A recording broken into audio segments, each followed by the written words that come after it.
All right, welcome everybody to Notes to Fret, where we look at turning theory into riffs.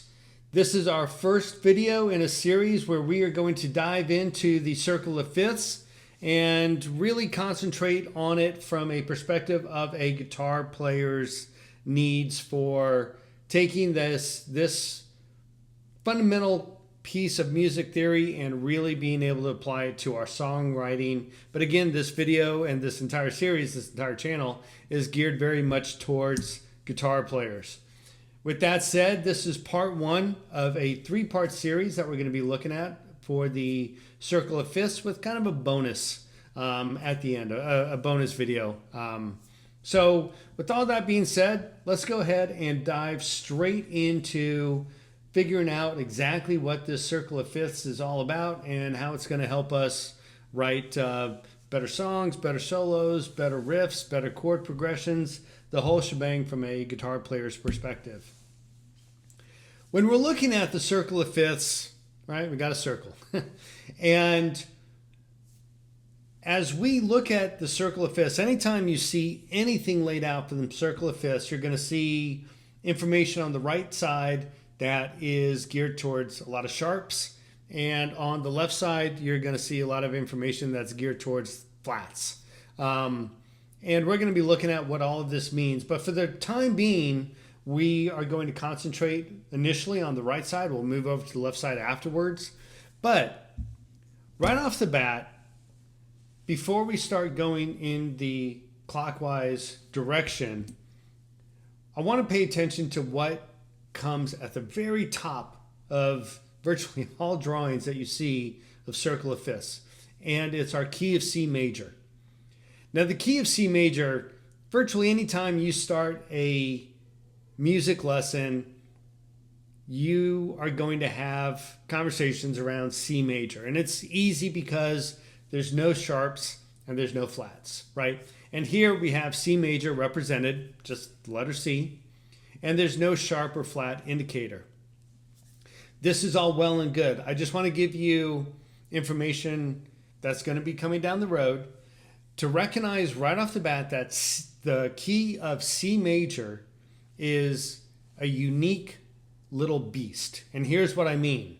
C major, as we're looking at it here, there's no sharp or flat indicator, meaning there are no sharps or flats. However, later on, and this really comes, if we're looking at a clock, our C major that we're looking at right now would be our 12 o'clock. Later on, much further down the road in this series, we're going to be looking at what happens at the 6 o'clock. So I'm just giving you a little preemptive piece of information. If we ever saw an indicator of C sharp, it means that every note in that key is sharp. Likewise, if we ever see C flat, we will know that every note in that key is flat. So C is actually a very unique key in that if there is no indicator, which most of us start off with, it means nothing is sharp and nothing is flat. If we ever see C sharp, we know that everything is sharp. And if we ever see C flat, we know that everything is flat. So just wanted to give you a little taste of things to come, but don't worry about it. It may sound a little complicated now, but I did want to just kind of plant that seed that C is kind of its own unique little key, and that's why we started off at the very top and we finish it off later on down at the very bottom. So that's why we start with C at the very top. Now moving over to the right, or in the clockwise direction, the next key, the next major key that we come up with is G. Following that is D, then A, E, B, and finally, down at our 6 o'clock, we have this F sharp major. And we'll talk more about why it's F sharp major later on. But down here at this 6 o'clock position, it starts to get a little complex. So we're gonna focus on that later. But down at this bottom part, don't worry about it too much. Just concentrate on the other keys for the time being, because really down at this 6 o'clock area where we have F sharp right now, that's, you're getting into, give or take 8% of music that's out there. It really starts to, there's some stuff that you do in here, there's no question about it, and some cool stuff. But it's not a lot of the popular stuff, and it's not where most music occurs. There are pieces out there that do really concentrate on the 6 o'clock position, but for the most part, not so. So let's concentrate on the other stuff. We will explore what's happening down here at the 6 o'clock, but we'll do it a little bit later.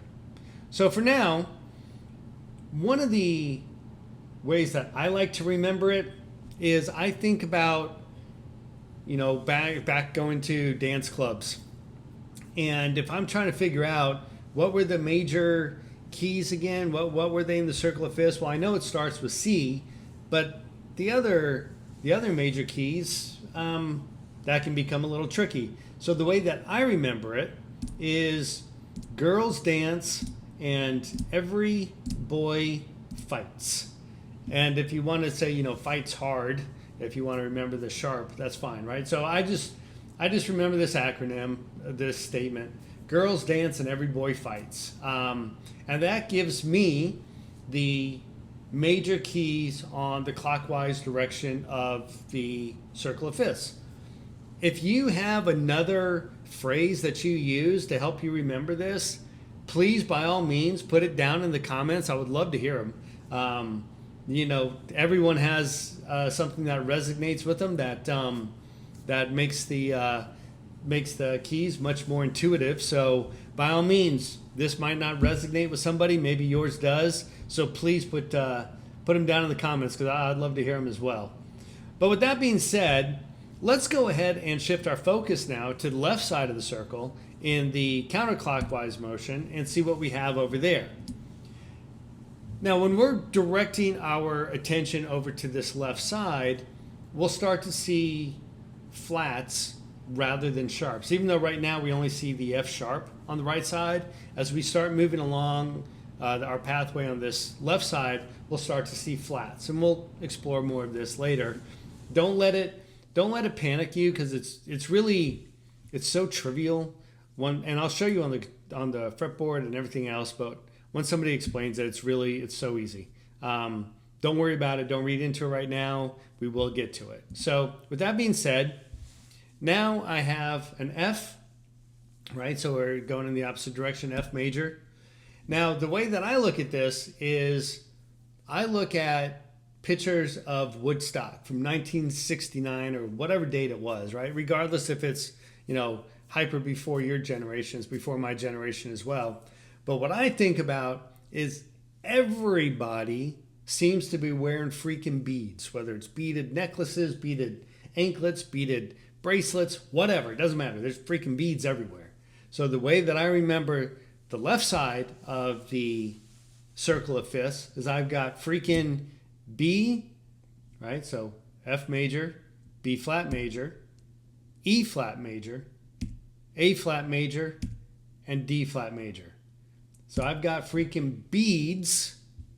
I could say I've got freaking beads everywhere, but I kind of say I've got freaking beads galore, because I now wind up with an G flat at the 6 o'clock position.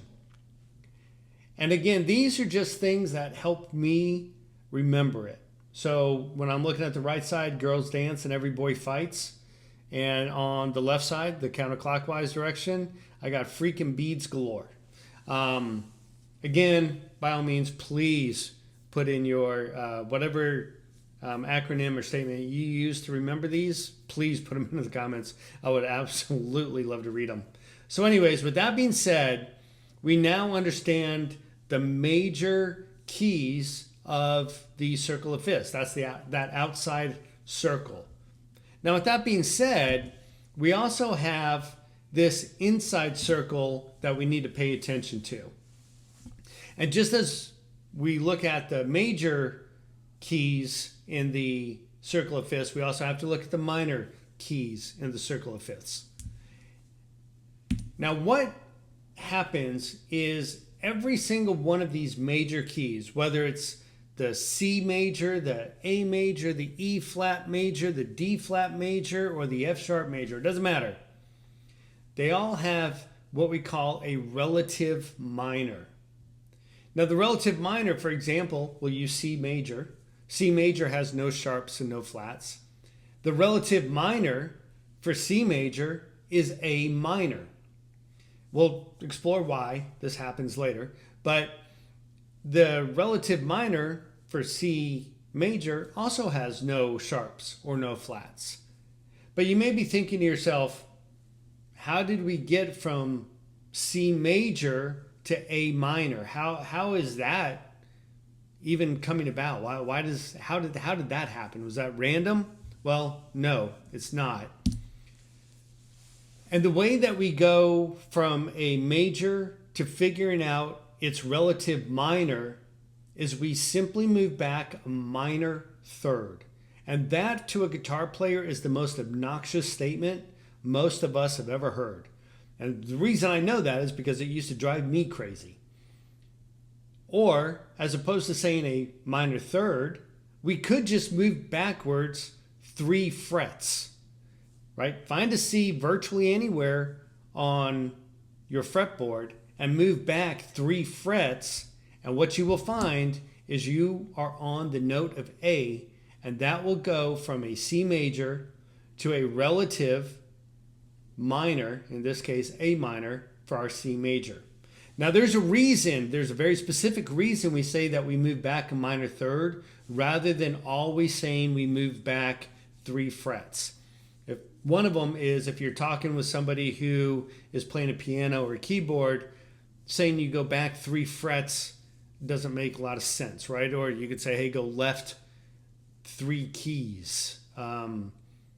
It just starts to break down. And that's why when we talk musically, we say a minor third, or we say go back 3 half steps, or more obnoxiously, we say go back 3 semitones, which to a guitar player translates to go back 3 frets.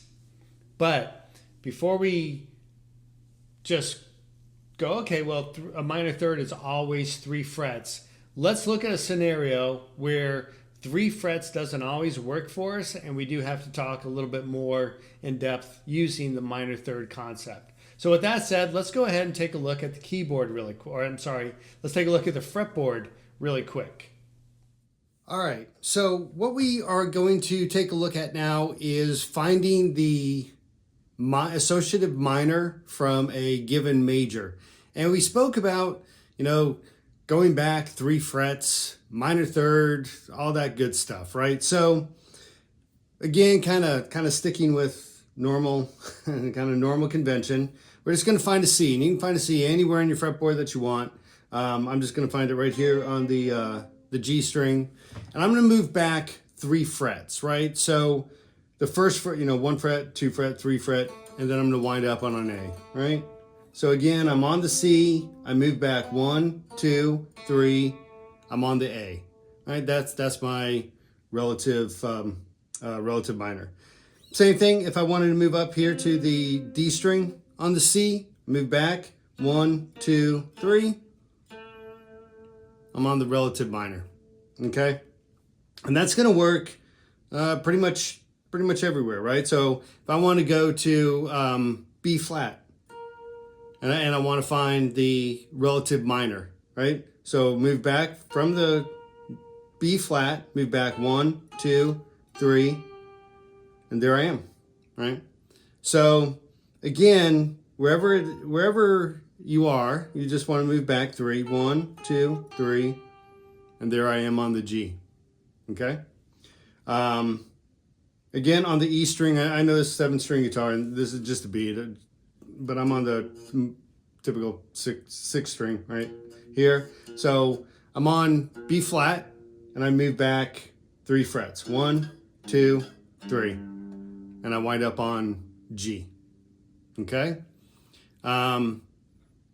Yeah, sometimes with the flats or whatever, they all work out. Even if I'm here on the the D string again, I'm on F sharp, right? So if I'm on F sharp and I move back 1, 2, 3, well, I'm on D sharp, right? And that's our relative relative minor for F sharp.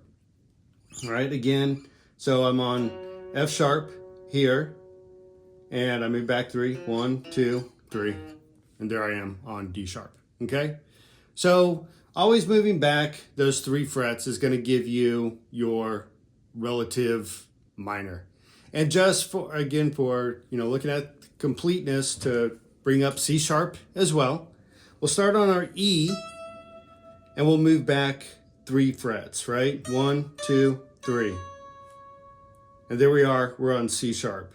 Now you could look at it if you're more comfortable on the 6th string looking at E, right? 1, and I'm on, again, C sharp. And it doesn't matter, wherever you are. You know, even if you want to come down to the A string, and you know, so we're right here and we're on E, and we just go back 1, 2, 3. There we are on our C sharp. Okay, so that's what a minor third is. When we do talk about intervals, we all know the octave, right? the 2 dots down here on the 12th fret, right? So if we're on open E, right, we're on open E. If we're going to move up 12 frets, 1, 2, 3, 4, 5, 6, 7, 8, 9, 10, 11, 12, we know we hit an octave. And remember, everything in here has a name. Every interval on the neck between the open and the octave has a name. And 3 frets, right? So if I'm, you know, wherever I am on the fret, let's just say I'm on A, and I move up 1, 2, 3. That's a minor third. So we're just moving back a minor third, right? So if incidentally, I'm actually on C and I move back 3, minor third, I go to A, right? So the relative minor of C is A minor.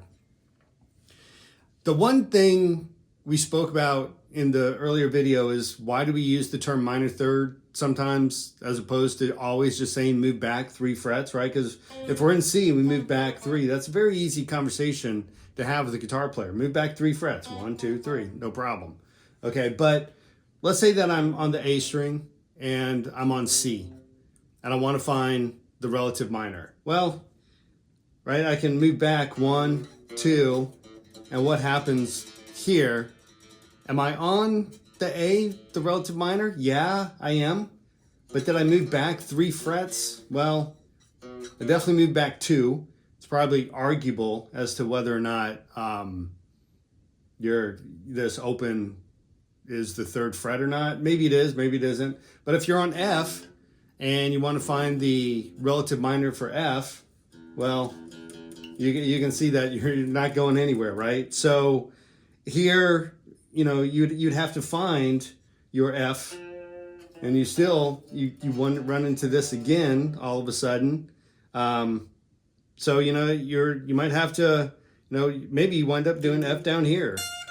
Who knows? Wherever you wind up doing your F, right? So here an F, and we'll find D. So because of, you know, these situations where you're trying to find the relative minor for F in this case, or you're trying to find the relative minor for A, you can't do 3 frets. So we say go back a minor third. But that's why we don't always say go back 3 frets. So again, the minor third, 1, 2, 3, and you'll wind up on the relative minor from any major key that you have in the circle of fifths. So with that said, we'll get back to the actual video for the circle of fifths, and we'll be back here on the fretboard in our later videos. Take care, everybody. All right, so now that we've taken a look and seen some of the scenarios where going back 3 frets might not work for us, now we understand a little bit more about going back a minor third. But regardless, taking any note and going back a minor third gives us our relative minor. We go G, we go back 3 frets, we're going to wind up on an E. That gives us our relative minor. The same exact thing, right? If we wind up on a D, we go back 3 frets, we're going to wind up on a B. A, go back 3 frets, we're going to wind up on an F sharp. And really, anytime that you see any major key on the circle of fifths, anytime you want to find out what the relative minor is, you go back 3 frets. It will wind up that way.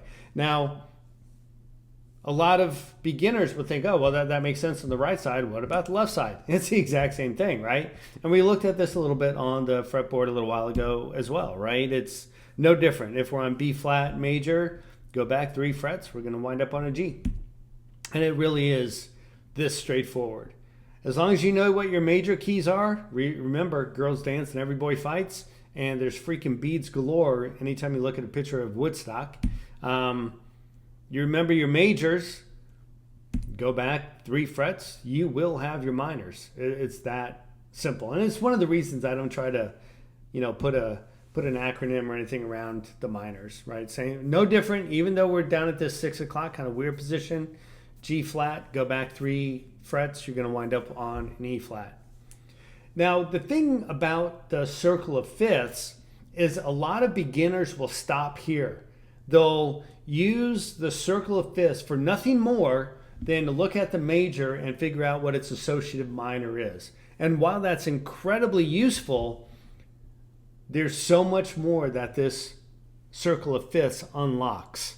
Now, the next thing that I want to look at is unlocking the chords that the circle of fifths is really showing us. So again, we'll talk more about the chords. We're going to hit the 6 o'clock position, and it's going to look weird, but everything else will make a lot more sense. And we'll get to the 6 o'clock position in later videos. So anyways, with that being said, looking at chords in each one of the keys is right here provided to us. Now, a lot of beginners will get a little bit mixed up between key and scale. Scale is really just what you play sequentially, right? C, D, E, F, G, A, B, C. That's your C scale. It's just sequential notes one after the other. But when it comes to a key, your key really is a tonal center. And what does that mean? What does tonal center mean? Let's say that I was going to write a piece of music in C major. Well, if I added up all the C major chords and all the G major chords and all the D minor chords and all the A minor chords throughout my piece of music, C major would come up the most frequently. It's likely come up the most frequently. And that just means it's the tonal center. I kind of develop my music where I bring the listener back to C major as frequently as I can with a good sequence of, they call them chord progressions. You move away from C major and then you come back to C major. But if I'm going to say what's the key, it's the tonal center. What chord do you hear the most frequently? And if I talk about scale, it just means A, B, C, D, E, F, G, A, B, C, right? Just sequential. So that's kind of the difference. But in here, when we're using the circle of fifths, we are talking about keys, right? We're talking about chords and keys, things along those lines. We're not really talking about scales when we talk about circle of fifths. So anyways, that being said, right here, right in front of us, if we use the power of this circle of fifths, we can see exactly which chords are in every single key that we have in front of us.